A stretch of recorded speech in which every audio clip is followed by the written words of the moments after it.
नमस्कार शेतकरी मित्रांनो, स्वागत आहे तुमचं आपल्या A to Z क्रॉप या यूट्यूब चॅनलवरती। शेतकरी मित्रांनो, आले बाजारभावात जे तर मोठी घसरण झालेली आहे त्या संदर्भात आजचा हा व्हिडिओ आहे। तर जे शेतकरी नवीन असाल त्यांनी चॅनलला सबस्क्राईब करा आणि वरती दिलेलं बेल आयकॉन दाबा, जेणेकरून तुम्हाला प्रत्येक व्हिडिओचं नोटिफिकेशन मिळत राहील। तर शेतकरी मित्रांनो, मागच्या 2 दिवसापूर्वी जो व्हिडिओ टाकला होता आपण, त्यामध्ये जसं भाव सांगितले मी की मुळात थोडेफार कारणं सांगितले होते की भाव कमी होण्याचे कारणं, सध्या स्थिती काय राहील।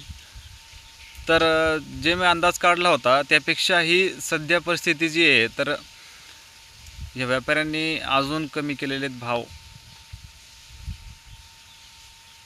कारण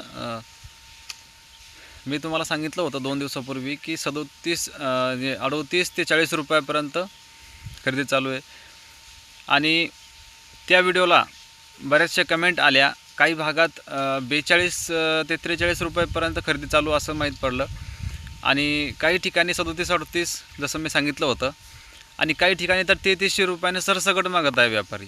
म्हणजे आता तुम्ही कॅल्क्युलेशन करा की सद्यस्थितीला भावाचे दर काय असतील किंवा मग व्यापाऱ्यांची स्थिती काय सध्या घेण्याची। कारण त्यांना माहीत आहे की शेतकरी वर्ग जो आहे, ज्यांना पाणी नाही ते देणारच आहे, त्याला पाणी नसल्या कारणानं त्याला नाविलाजाने द्यावंच लागणार आहे प्लॉट। त्या हिशोबाने जे आहे तर याच्यामध्ये व्यापारी जे आहे तर संधी साधत आहे। आणि एका व्हिडिओ मागच्या काही आठवड्यापूर्वी मी एक व्हिडिओ टाकला होता की सध्या भाव कमी झाले आहेत म्हणून, आणि त्यावेळेस ट्रेंड चालू होता भाववाढीचा। सगळेच व्हिडिओद्वारे जे आहे तर बरेच सांगत होते, भाव सांगणारे की भाव अजून वाढणार आहे। तेवढ्यात आपण एक व्हिडिओ टाकला होता की सध्या माझ्याकडे जे भाव चालले होते, ॲक्च्युली कमी भावाने मागत होते, तेच भाव मी सांगितले होते व्हिडिओच्या माध्यमातून।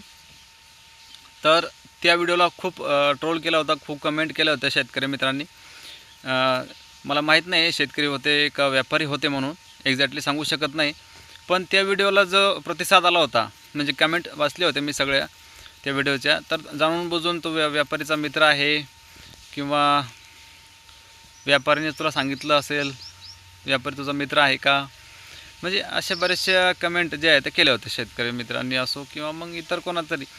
तर काय असतं आहे की कोणत्याही गोष्टीची दुसरी बाजू आपण पाहणं महत्त्वाचं आहे शेतकरी मित्रांनो। कोणालाही अगोदर काही त्याच्यावर आरोप करण्याच्या अगोदर त्याची शहानिशा करणं गरजेचं आहे। आणि हा व्हिडिओ बनवण्याचा जो आपला जो हेतू आहे तो फक्त एवढाच आहे की जे सद्यस्थिती आहे आले बाजारभावाची, ते तुम्हाला आणि मला सगळ्यांना त्याची जाणीव झाली पाहिजे। सध्या भाव काय आहे, आजचे भाव, 2 दिवसाचे भाव, अंदाज, फक्त हा अंदाज आहे। कोणी तुम्हाला परफेक्ट भाव पुढं भविष्यात काय होईल सांगता येत नाही। पण मी जर सांगितलं होतं की 40 रुपयाच्या खाली जर अद्रक जायला लागली, समजा जर भाव अजून उतरले तर अजून किती कमी होईल हे सांगता येत नाही। आणि अजूनसुद्धा सध्या आता 37, 38 ते 40 रुपयापर्यंत सौदे चालूच आहे। काही ठिकाणी तर 35-33 रुपयापर्यंत मागत आहे। मग विचार करायची गोष्ट आहे, 33 रुपयापर्यंत मागत आहे तर भाव किती कमी झाले आहेत। जवळपास 33 रुपये म्हणजे 1700 रुपयाने, ज्यावेळेस 5000 चालू होती त्या हिशोबाने जर धरलं तर 1700 रुपयाने क्विंटल मागे आज भाव कमी झालेले आहेत। आणि भाव वाढतील तर भाव वाढायला अजून वेळ लागणार आहे, कारण रेट खूप खाली आलेले आहेत अद्रकीचे। त्यामध्ये असं झालं आहे की बऱ्याच शेतकऱ्यांना पाणी नाही आहे, त्यांना नाविलाजाने काढावं लागणार आहे। आणि त्यात आता सध्या ज्यांना पण पाणी थोडं पुरेसं आहे 1 महिन्यापूर्वीचं, पण त्या शेतकऱ्यांना पण असं वाटतं की अजून थोडेफार कमी झाले तर मग काय करायचं, कधी द्यायची, कारण त्यांना 1 महिन्यानंतर पाणी नसणार आहे, अजून 1 ते 1.5 महिन्यानंतर कडक उन्हाळ्यामध्ये। त्यामुळे ते शेतकरीसुद्धा माल काढत आहेत आणि त्यामध्ये व्यापारी जे आहे तर अजून 2 रुपये कमी मागत आहे तुमचा माल। तर हे तुम्हाला समजून घेणं गरजेचं आहे। ज्या शेतकऱ्यांना खरंच जर पाण्याची टंचाई असेल त्यांनी दिला तर काय हरकत नाही, पण ज्या शेतकऱ्यांना पाणी पुरेसं आहे, मुबलक आहे, तुम्ही थांबू शकता, तुम्हाला पैशाची काही अडचण नसेल तर तुम्ही थांबू शकता। हे काही माझं म्हणजे वैयक्तिक मत, मी फक्त मत मांडतो आहे, तुम्हाला तुमच्या परिस्थितीनुसार निर्णय घ्यायचा आहे, तुम्हाला माल सध्या द्यायचा किंवा अजून ठेवायचा आहे. कारण एक अंदाज आहे की अजून 1.5 महिन्यानंतर थोडेफार भाव वाढतील. थोडेफार म्हणजे वाढायला गेले तर कारण काय असतं आहे की ज्यावेळेस मार्केटमध्ये मालाची आवक घटणार त्यावेळेस 100% तुम्हाला भाव तुमच्या विचारापेक्षाही जास्त भेटू शकतं. असं पण होतं आहे कधी कधी. जसं तुम्हाला अपेक्षा होती 5,000ची किंवा 4,500ची, त्यावेळेस 5,000पर्यंत गेले, तरीसुद्धा काही शेतकऱ्यांना द्यायचा होता पण देणं झालं नाही. असं पण झालेलं आहे. बऱ्याच शेतकऱ्यांना प्रश्न झाला आहे की ज्यावेळेस द्यायचा होता त्यावेळेस दिला नाही आणि आता भाव खूपच कमी झालेले आहेत, आता देऊन फायदा पण नाही. म्हणजे ही सध्या परिस्थिती झालेली आहे शेतकऱ्यांची.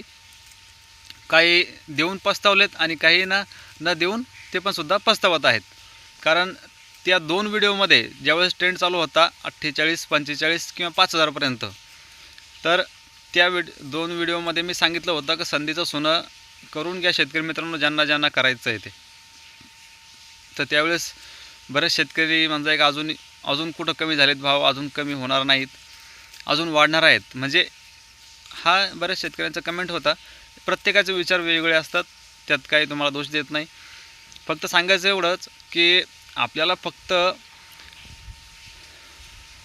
मार्केटमध्ये काय भाव चालला आहे ते जाणून विचारपूस करून 1-2 व्यापाऱ्याला फोन लावून मगच आपला माल द्यावा, हीच इच्छा आहे माझी. शेतकरी मित्रांचा 2 रुपयांचा कुठेतरी फायदा झालाच पाहिजे. तर शेतकरी मित्रांनो, हा होता आजच्या मालाचा जो अपडेट आहे तो आहे. तर सध्या तेच चालू आहे 35 ते 38 रुपयापर्यंत किंवा 4,000पर्यंत चांगला माल असला तर. ते पण मालाची क्वालिटी बघून व्यापारी घेत आहे. एखादा व्यापारी जर असं तर त्याला जरा समजा माल नसेल किंवा त्याचं लेबर बसून असेल तर तो 1-2 रुपयाने प्लॉट तुमचा घेऊ शकतो. मालाची क्वालिटी चांगली पाहिजे. तर 4,000पर्यंत सुद्धा सौदे चालू आहे. तर बघा शेतकरी मित्रांनो, भेटूया पुढच्या व्हिडिओमध्ये नवी माहिती घेऊन. आणि आले पिकाबद्दल अजून तुम्हाला काय माहिती हवी असल्यास तुम्ही कमेंट करा. आणि भाव जे आहे तर प्रत्येक शेतकरी मित्रांनी जे आहे तर कमेंट करून भाव सांगा, जेणेकरून असेच अपडेट जे आहे प्रत्येकाचे आपल्याला मिळत जातील. आणि तेच अपडेट मी तुम्हाला व्हिडिओच्या माध्यमातून परत देईल किंवा तुम्हालासुद्धा कमेंटद्वारे वाचता येईल. असे बरेच शेतकऱ्यांनी त्यांच्या भागातले जे तर कमेंट करून भाव सांगितलेले, मी काय मनानं सांगत नाही. हे जे सांगतो आहे तुम्हाला हे भाव त्यांनी कमेंट करून सांगितलेले मागच्या 2 दिवसातले. धन्यवाद.